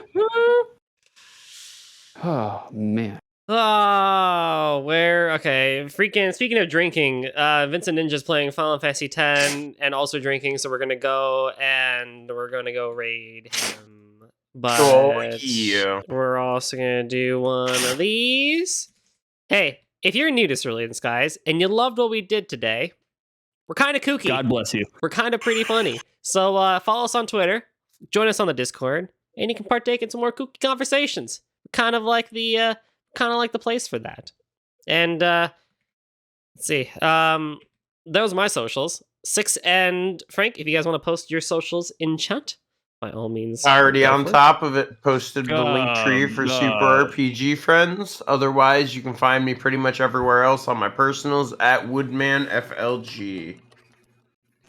Yeah, I don't know how to post my socials, so it's like find me on Twitter. Joey usually does this for him, so yeah, exactly. Yeah, I see. He's helping old join the people. Discord. Joey, take it away. And then you'll find Six. And then you'll get to hear more about this while he plays retro games. go to my Twitter. That's where I post all my bong thoughts. That's where the genesis for a lot of the topics for today came from. That's for sure. It's 6_2/3. Some son of a bitch bastard has the original 6and2/3. Or go to my Twitch. Hang out with me on my Twitch, which is just 6and2/3, all one word. I'm gonna stream tomorrow morning with my brother. Literally took the NyQuil about fucking 50 minutes ago, and I'll probably be streaming, I don't know, 8 o'clock in the morning. We're going to do a tag stream of Press X Not to Die. I've never played it, so we'll see what that's all about. Oh, thank you, Howdy. My man. Check him out. My fucking wingman. Please stop it. Captain Howdy, right now you guys don't know. This is a secret, the secret to everyone. He's working on an overlay for me, an all-purpose overlay, a black metal influenced overlay. It is the fucking coolest goddamn thing I've seen. Hell yeah. All year long. Fucking tremendous bong artist. Hell yeah. The bong artists are the best ones. Alrighty. Well, thank you all for joining us for this semi-scuff episode of Coffee Talk. We'll be back again. Welcome to the Florida Man episode of Coffee Talk. Thank you, guys. Yeah. Yes.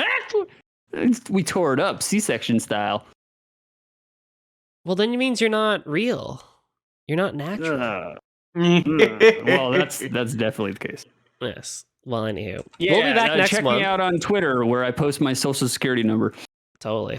Every day. He does it every day until someone hacks his cards again. Nobody wants this identity. Go huff a peppercorn. Bye-bye, y'all. Bye. Shackle. Oh, God. Oh, God. I got a TT so fucking bad.